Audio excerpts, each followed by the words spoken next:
All right. What's up, everybody? My people in Manhattan, the Boogie Down Bronx, Queens, all the way to Staten Island, my home borough, Brooklyn. Back at another video. As we all know, this year, 2023, marks the 50th anniversary of the creation of the genre of music known as hip hop. And to commemorate the golden anniversary, I created 5 top 10 lists related to the genre. I started 3 weeks ago with my top 10 greatest producers. Then I did my top 10 greatest rap songs. And last week I did my top 10 greatest rap albums.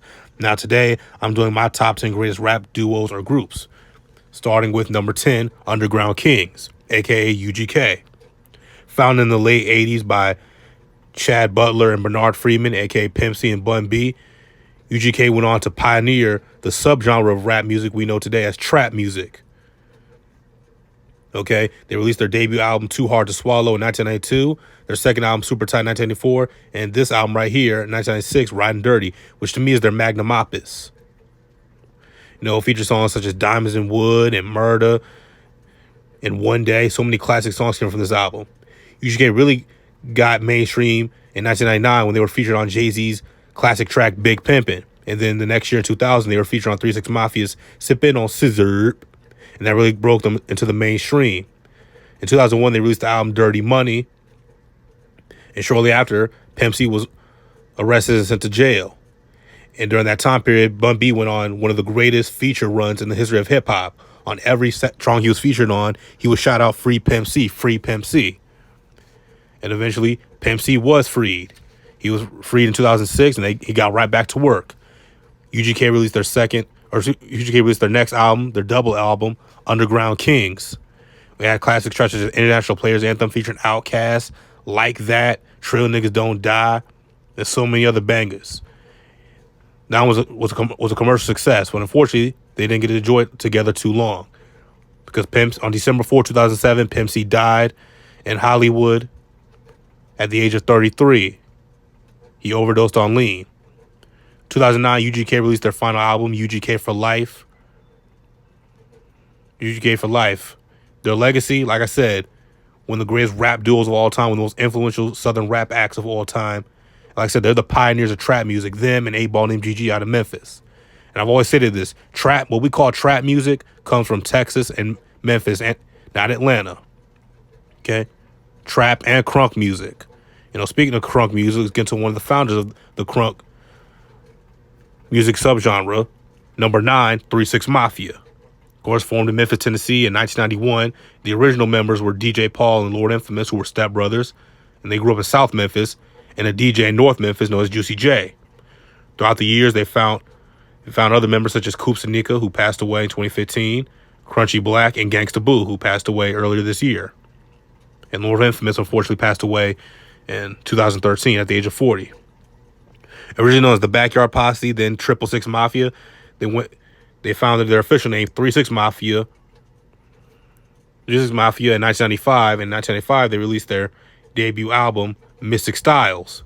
It had songs such as Break the Law 95, Tear the Club Up 95, and so many other more. They had the Bone Thugs disc, Fucking With This Click, or Live By Your Rep, pardon me, another song that I'm called Fucking With This Click. There's so many more. They went on to release other classic projects such as 1996, Chapter 1's The End, 2000s with the Smoke Clear 6661, which is the final album with Coops and Nika before he left. And the 2005 effort, Most Known Unknown, got him into the mainstream, led by the successful single Stay Fly and other songs such as Poppin' My Collar and Side to Side. Of course, at this point, 3 6 Mafia was just 3 people. You know, Coops and Nika had left after 2000, Gangsta Boo left after 2001, and Lord Infamous was forced out of the group by the record label after getting in trouble with the law in early 2005.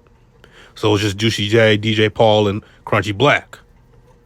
But 3 6 Mafia reached probably the pinnacle of their career in 2006 when they won the Academy Award for Best Original Song for the song Get Tired of Here for a Pimp for the movie Hustle and Flow. After this, you see there's Juicy J and DJ Paul and Cedric Coleman, a.k.a. Fraser Boy, who was signed to the Hypnotized Minds label that they owned. After 2007, Crunchy Black left 3 6 Mafia, and that just left DJ Paul and Juicy J as The Last to Walk. And they released an album of that title in 2008, which was the final album of 3 6 Mafia's career. Number 8, the Ghetto Boys. You know, here's Scarface, Bushwick Bill, and Willie D.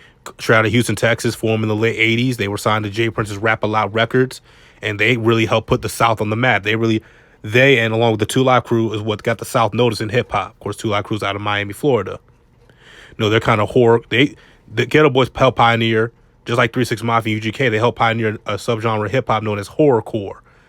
A lot of that gangster shit took to the next level. They had a lot of psychological horror, and they would sample horror films such as Child's Play on the track, Chucky, which is rapped by Bushwick Bill. And of course, they had the classic album "We Can't Be Stopped" and one of the greatest rap songs of all time, "My Mind Played Tricks on Me," which is just a song about paranoia and all types of freaky shit. Scarface, Willie Dean, Bushwick Bill. There were some crazy motherfuckers. Unfortunately, Bushwick Bill passed away a few years ago at the age of 52. So the Ghetto Boys, they can never truly get back together. But their legacy on impact, Scarface is already looked at as your favorite rapper's favorite rapper. The Ghetto Boys, they've influenced everybody, man. Tupac, Eminem, Biggie, Jay-Z, Andre 3000, Bun B, few members of the Wu-Tang Clan. They've influenced many throughout their lengthy careers. And that's their legacy. They put the South on the map, and they're your favorite rappers. Number 7, Eric B. and Rakim. Straight out of New York. Eric B. and Rakim helped change hip-hop, particularly Rakim, with his laid-back flow and his more intricate rhyme style. He's influenced, just like Scarface, he's a rapper's rapper. Many rappers have cited Rakim as an influence, but Eric B. deserves love too. They released their classic album, Paid in Full, in 1987, which some people have called the greatest album of all time. It had released many more joints after that. They had songs such as Follow the Leader, Don't Sweat the Technique, Eric B. for President, so many more. Number 6, A Tribe Called Quest, who helped pioneer the subgenre of rap music known as alternative rap or jazz rap, or whatever you want to call it. In the gangster rap era, A Tribe Called Quest was able to achieve commercial success, with thanks to classics such as the Midnight Marauders and the Low End Theory, led by Q-Tip, who's probably the greatest rapper / producer in the history of hip hop.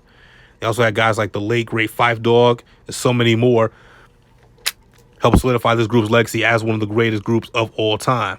And like I said, in the gangster rap era, they were able to thrive and succeed. So they deserve all the credit in the world, influencing people like Kanye and 3 Stacks and Pharrell and so many other guys who weren't gangster rappers but had a lot of talent. And the Tribe Called Quest gave them the courage, like, man, these guys aren't gangsters and they had all the success, so why can't we? That's their legacy. R.I.P. Phife Dawg. Number 5, the Wu-Tang Clan. Founded in New York in the late 80s by RZA and his cousins Jizza and Old Dirty Bastard. God bless his soul.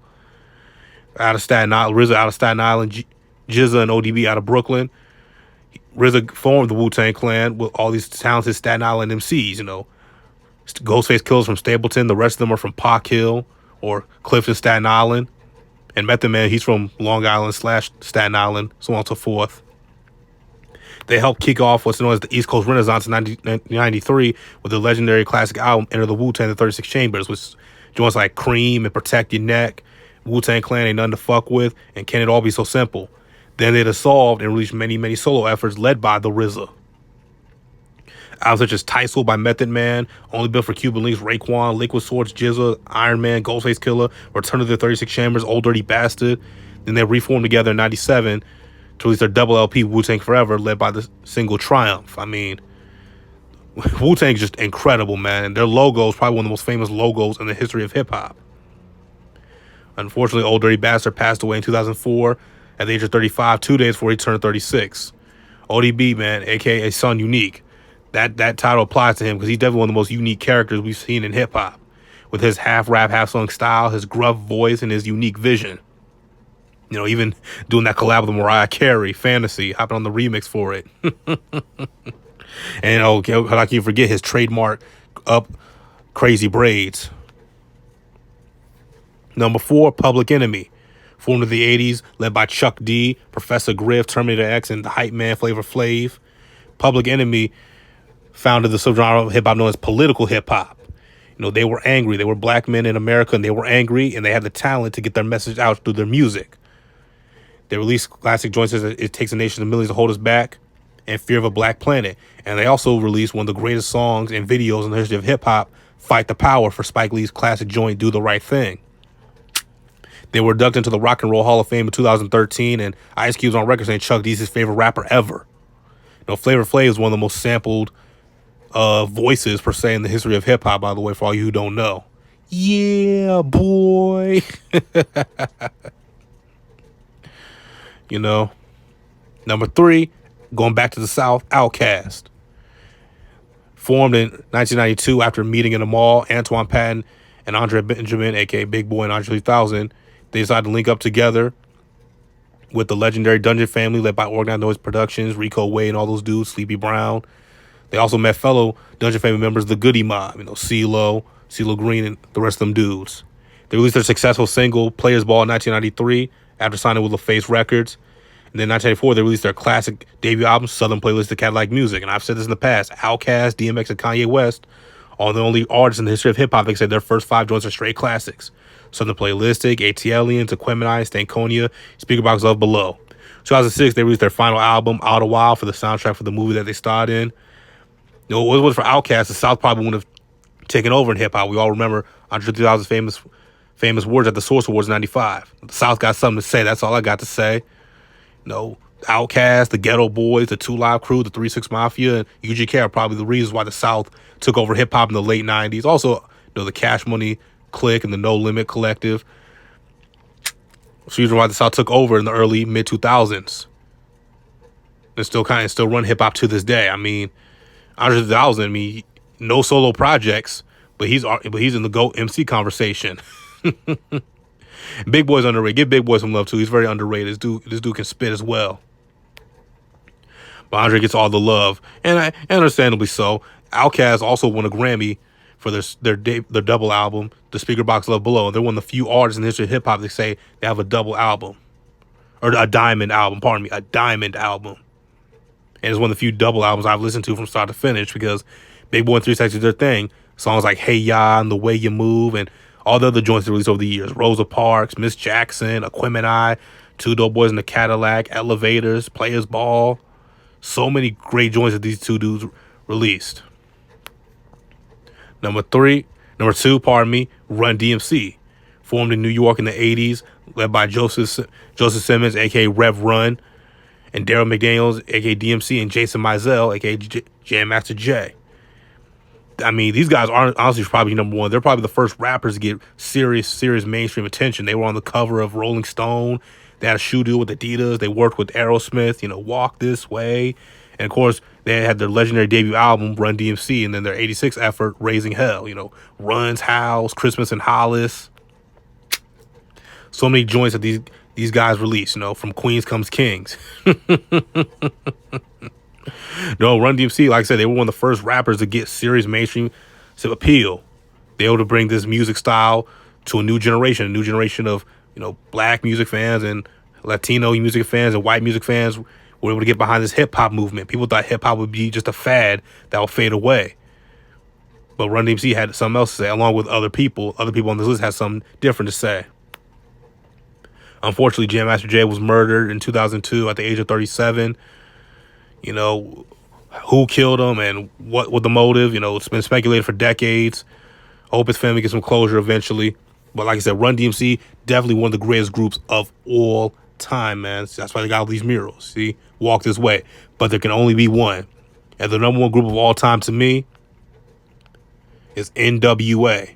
Eazy-E, Ice Cube, Dr. Dre, MC Ren, DJ Yella, and Arabian Prince. Formed in Compton in the mid 80s. Dr. Dre and Ice Cube knew each other, and then they linked up with Eazy-E. E brought in Ren, Dre brought in Yella and Arabian Prince, and they got to work on their 87 compilation album, NWA and the Posse. Then in 88, they released their legendary debut album, Straight Outta Compton, with tracks such as Straight Outta Compton, Fuck the Police, and so many more. And by the way, the 35th anniversary of this album's coming up in a few days, so stay tuned for that. I'm going to be doing a video on that. I've been over the influence of NWA so many times, man. Ice Cube left the group a shortly time after the Straight Outta Compton because they had issues with their manager, Jerry Heller. And they dissed Cube on their EP, 100 Miles of Running, and Cube got him back with No Vaseline. And they released their final album, Niggas for Life, in 1991. After this, Dre and Eazy had issues, and unfortunately, Ice Cube was thinking about getting NWA back together, but unfortunately, the godfather of gangsta rap, Eric Lynn Wright, Eazy-E, died in 1995 due to AIDS complications.